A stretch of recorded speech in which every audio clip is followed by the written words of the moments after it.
श्री परमात्मने नमः। अथ श्रीमद्भगवद्गीता अथ द्वितीयोऽध्यायः सांख्ययोगः। संजय उवाच तं तथा कृपयाविष्टम् अश्रुपूर्णाकुलेक्षणम् विषीदन्तमिदौ वाक्यम् उवाच मधुसूदनः। श्रीभगवानुवाच कुतस्त्वाकश्मलमिदं विषमे समुपस्थितम् अनार्यजुष्टमस्वर्ग्यम् अकीर्तिकरमर्जुन। क्लैब्यं मा स्म गमः पार्थ नैतत्त्वय्युपपद्यते। क्षुद्रं हृदय दौर्बल्यं त्यक्त्वोत्तिष्ठ परन्तप। अर्जुन उवाच कथं भीष्ममहं सङ्ख्ये द्रोणं च मधुसूदन इषुभिः प्रतियोत्स्यामि पूजार्हावरिसूदन। गुरून् हत्वा हि महानुभावान् श्रेयो भोक्तुं भैक्ष्यमपीह लोके अत्वार्थकामांस्तु गुरूनिहैव भुञ्जीय भोगान् रुधिरप्रदिग्धान्। न चैतद्विद्मः कतरन्नो गरीयः यद्वा जयेम यदि वा नो जयेयुः। यानेव हत्वा न जिजीविषामः एव स्थिताः प्रमुखे धार्तराष्ट्राः। कार्पण्यदोषोपहतः स्वभावः पुच्छामि त्वां धर्मसम्मूढचेताः। यच्छ्रेयस्यान्निश्चितं ब्रूहि तन्मे शिष्यस्तेऽहं शाधि मां त्वां प्रपन्नम्। न हि प्रपश्यामि ममापनुद्याद् यच्छोकमुच्छोषणमिन्द्रियाणाम् अवाप्य भूमावसपत्नमृद्धम् राज्यं सुराणामपि चाधिपत्यम्। संजय उवाच एव भुक्त्वा ऋषिकेशं गुडाकेशः परन्तप न योत्स्य इति गोविन्दम् उक्त्वा तूष्णीं बभूवः। तमुवाच ऋषिकेशः प्रहसन्निव भारत सेनयोरुभयोर्मध्ये विषीदन्तमिदौ वचः। श्रीभगवानुवाच अशोच्यानन्वशोचस्त्वं प्रज्ञावादांश्च भाषसे गतासून गतासूंश्च नानुशोचन्ति पंडिताः। न त्वेवाहं जातु नासं न त्वन्नेमे जनाधिपाः न चैव न भविष्यामः सर्वे वयमतः परम्। देहिनोऽस्मिन् यथा देहे कौमारै यौवनं जरा तथा देहान्तरप्राप्तिः धीरस्तत्र न मुह्यति। मात्रा स्पर्शास्तु कौन्तेय शीतोष्णसुखदुःखदाः आगमापायिनो नित्याः तां स्थितक्षस्व भारत। यं हि नौ व्यथयन्त्येते पुरुषं पुरुषर्षभ समदुःखः सुखं धीरं सोऽमृतत्वाय कल्पते। नासतो विद्यते भावः नाभावो विद्यते सतः उभयोरपि दृष्टोऽन्तः त्वनयोस्तत्त्वदर्शिभिः। अविनाशि तु तद्विद्धि येन सर्वमिदं ततं विनाशमव्ययस्यास्य न कश्चित् कर्तुमर्हति।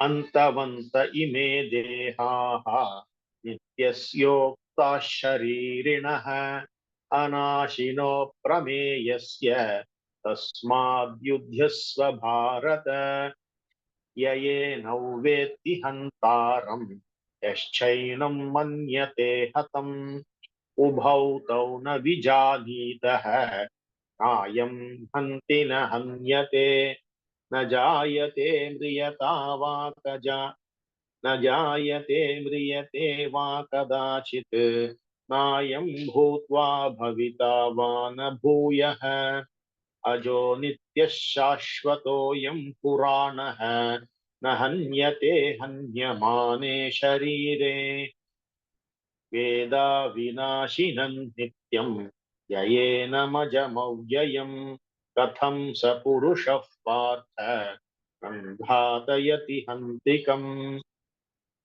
वासांसि जीर्णानि यथा विहाय नवानि गृह्णाति नरोपराणि तथा शरीराणि विहाय जीर्णानि अन्यानि संयाति नवानि देहि नैनं चिन्तन्ति शस्त्राणि नैनं दहति पावकः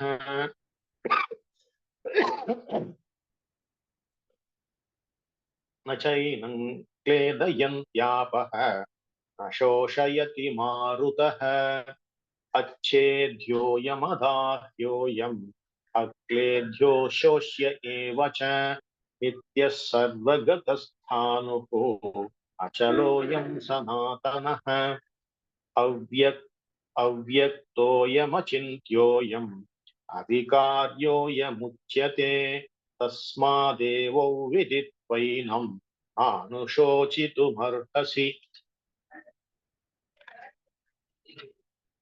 अथ चैनन्नित्यजातं नित्यौ वा मन्यसे मृतं तथापि त्वं महाबाहो नैवं शोचितुमर्हसि जातस्य हि ध्रुवो मृत्युः ध्रुवं जन्म मृतस्य च तस्मादपरिहार्येते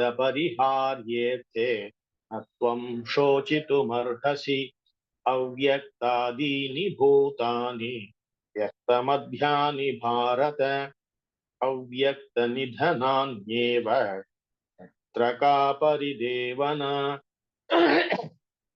आश्चर्यवत् पश्यति कश्चिदेनम् आश्चर्यवत् वदति तथैव चान्यः आश्चर्यवच्चैनमन्यः शृणोति श्रुत्वाप्येनौ वेद न चैव कश्चित् देहि नित्यमवध्योऽयम् देहे सर्वस्य भारत तस्मात् सर्वाणि भूतानि न त्वं शोचितुमर्हसि स्वधर्ममपि चावेक्ष्य न विकम्पितुमर्हसि धर्मार्धि धर्म्यार्धियुद्धाश्रेयोऽन्यत् क्षत्रियस्य न विद्यते यदृच्छया चोपपन्नं स्वर्गद्वारमपावृतं सुखिनः क्षत्रियाः पार्थ लभन्ते युद्धमीदृशम् अथ चेत्त्वमिमं धर्म्यं सङ्ग्रामं न करिष्यसि ततः स्वधर्मं कीर्तिं च हित्वा पापमवाप्स्यसि अकीर्तिं चापि भूतानि कथयिष्यन्ति ते व्ययाम् सम्भावितस्य चाकीर्तिः मरणादतिरिच्यते भयाद्रणादुपरतं मंस्यन्ते त्वां महारथाः येषां च त्वं बहुमतः भूत्वा यास्यसि लाघवम् अवाप्य बाधांश बहून् वदिष्यन्ति तवाहिताः निन्दन्तस्तव सामर्थ्यं ततो दुःखतरन्नु किम् हतो वा प्राप्स्यसि स्वर्गम् जित्वा वा भोक्ष्यसे महीम् तस्मादुत्तिष्ठ कौन्तेय युद्धाय कृतनिश्चयः सुखदुःखे समे कृत्वा लाभालाभौ जयाजयौ ततो युद्धाय युज्यस्व नैवं पापमवाप्स्यसि येषा ते विहिता साङ्ख्ये बुद्धिर्योगे त्विमां शृणु बुद्ध्या युक्तो यया पार्थ कर्मबन्धं प्रहास्यसि नेहाभिक्रमनाशोऽस्ति प्रत्यवायो न विद्यते स्वल्पमप्यस्य धर्मस्य त्रायते महतो भयात् व्यवसायात्मिका बुद्धिः एकेह कुरु नन्दन बहुशाखाह्यनन्ताश्च बुद्धयो व्यवसायिनाम् यामिमां पुष्पिता वाचम् प्रवदन्त्यविपश्चितः वेदवाद वेदवादरथाः पार्थ नान्यदस्तीति वादिनः कामात्मानः स्वर्गपराः जन्मकर्मफलप्रदाम् क्रियाविशेषबहुलां भोगैश्वर्यगतिं प्रति भोगैश्वर्यप्रसक्तानां दयापहृतचेतसां व्यवसात्मिका बुद्धिः समाधौ न विधीयते त्रैगुण्यविषया वेदाः निस्त्रैगुण्यो भवार्जुन निर्द्वन्द्वो नित्यसत्त्वस्थः निर्द्वन्द्वो नित्यसत्त्वस्थः निर्योगक्षेम आत्मवान् यावानर्थ उदपाने सर्वतः सम्प्लुतोदके तावान् सर्वेषु वेदेषु ब्राह्मणस्य विजानतः कर्मण्येवाधिकारस्ते मा फलेषु कदाचन मा कर्मफलहेतुर्भूः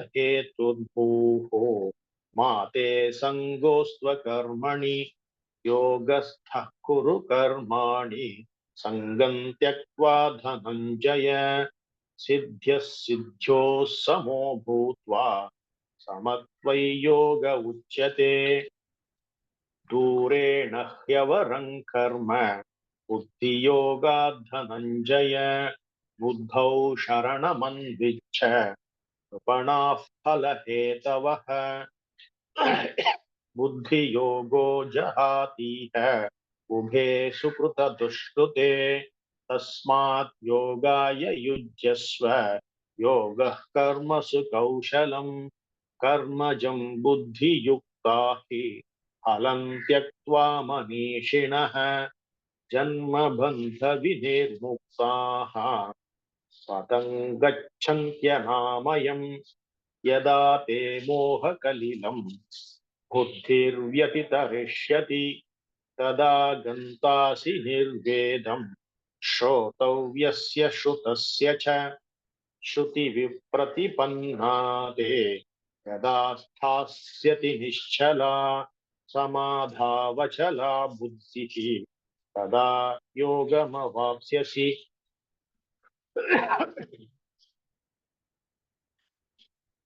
अर्जुन उवाच स्थितप्रज्ञस्य का भाषा समाधिस्तस्य केशव स्थितधीं किं प्रभाषेत किमासीत व्रजेत किम् श्रीभगवानुवाच प्रजहाति यदा कामान् सर्वान् पार्थमनोगतान् आत्मन्येवात्मना तुष्टः स्थितप्रज्ञस्तदोच्यते दुःखेष्वनुष्विघ्नमनाः सुखेषु विगतस्पृहः वीतरागभयक्रोधः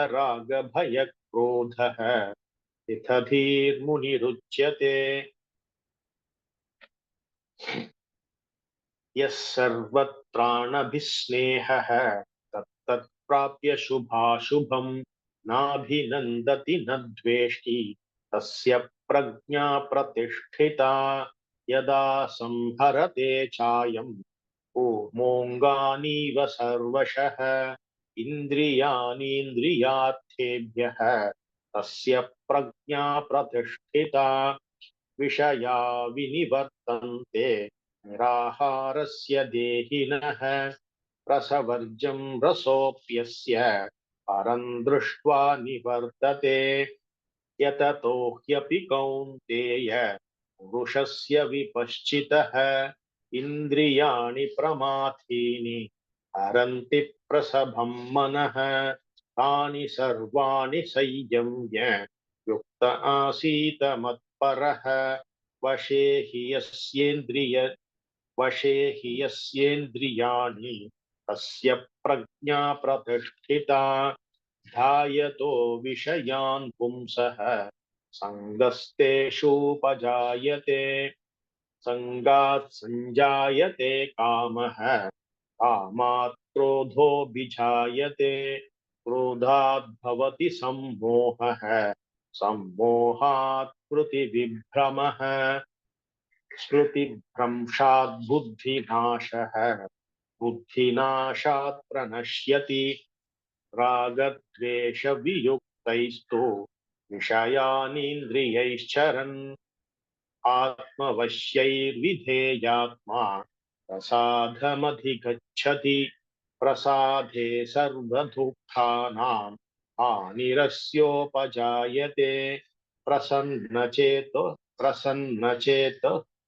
प्रसन्नचेत सोह्याशु बुद्धिः पर्यवतिष्ठते नास्ति बुद्धिरयुक्तस्य न चायुक्तस्य भावना न चाभावयतः शान्तिः अशान्तस्य कुतः सुखम्